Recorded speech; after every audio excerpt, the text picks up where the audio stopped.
बार्शीच्या शांत दुपारी एक बाई तिच्या घरात एकटी होती. बाहेर ऊन तापलेली, पण तिच्या घरात काहीतरी वेगळं शिजत होतं.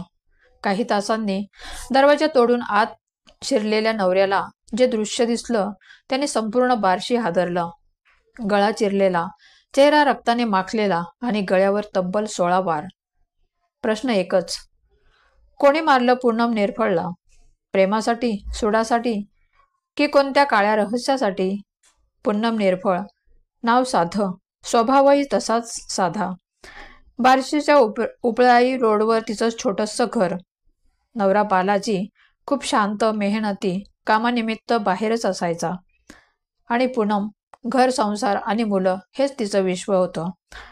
पूनम म्हणजे दिसायला साधी, नेहमी हसरी, सगळ्यांशी प्रेमाने बोलणारी बाई, पण स्वतःचं आयुष्य कुणालाच न सांगणारी बाई.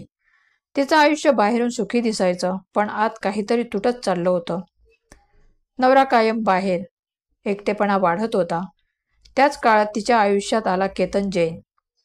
शहरातच राहणारा, ओळखीच्या माध्यमातून भेटलेला एक तरुण. सुरुवातीला फक्त बोलणं, मग मैत्री आणि नंतर ते बोलणं थोडं जास्तच पुढे गेलं. मेसेजेस, कॉल्स आणि अधूनमधून भेटी. एक वेळ अशी आली की पूनम आणि केतन यांचं बोलणं दररोजचं झालं. सुरुवातीला जवळीक होती, पण शेवटी नातं तुटलं आणि मग एक दिवस दोघे पूर्णपणे वेगळे झाले. तरीही काही आठवणी, काही मेसेजेस त्या दोघांच्या मोबाईलमध्ये कायम राहिले. बाहेरून सगळं सामान्य वाटत होतं, पण आत काहीतरी घडत होतं. आणि नेमकं हेच पुढं त्या दुपारी एका भयंकर शेवटाचं कारण ठरलं.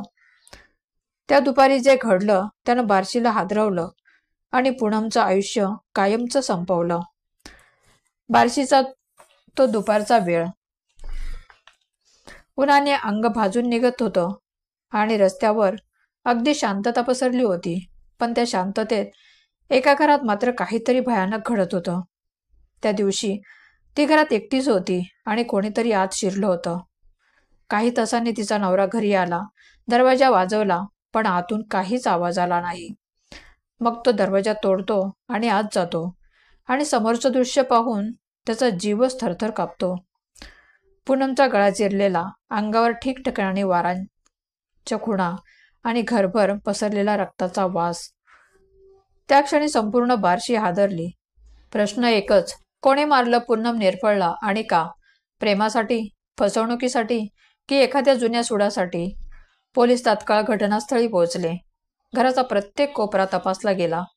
पूनमच्या अंगावर चाकूचे 17पेक्षा जास्त वार होते. पोलिसांना दिसलं की ही हत्या रागात नाही, तर द्वेषातून आणि वैयक्तिक सुडाने केलेली होती. घरात जबरदस्तीने शिरल्याचे कोणतेही चिन्ह नव्हते. म्हणजेच ती व्यक्ती पूनम ओळखत होती. तिने त्याच्यावर विश्वास ठेवूनच दार उघडलं होतं.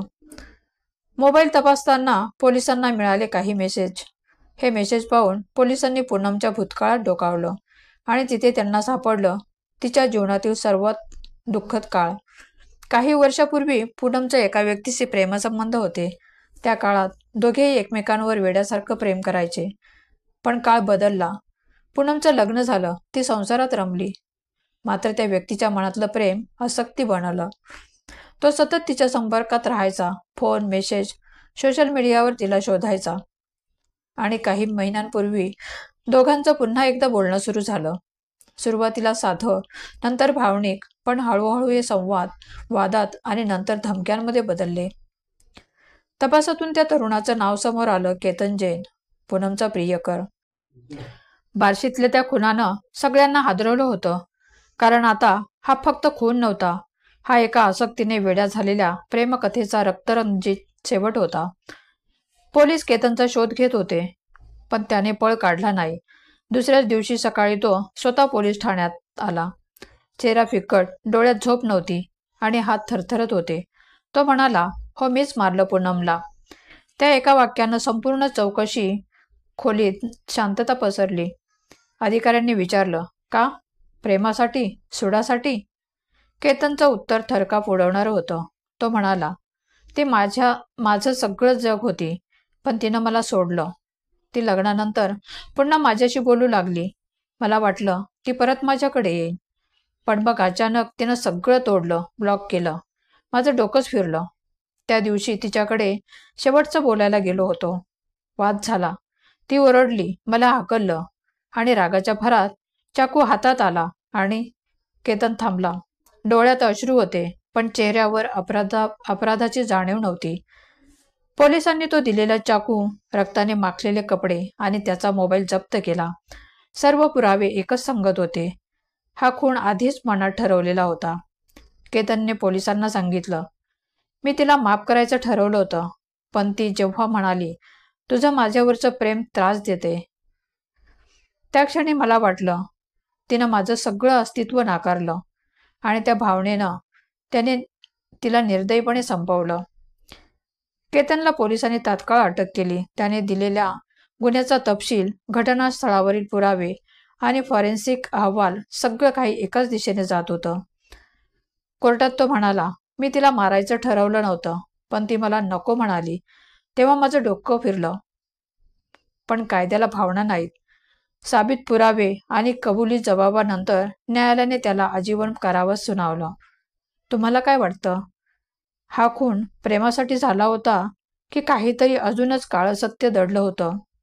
या घटनेबद्दल तुम्हाला काय वाटतं? तुमच्या प्रतिक्रिया खाली कमेंटमध्ये द्यायला विसरू नका. व्हिडिओ आवडल्यास लाईक करा. चॅनलवर नवीन असाल तर सबस्क्राईब करायला विसरू नका. धन्यवाद.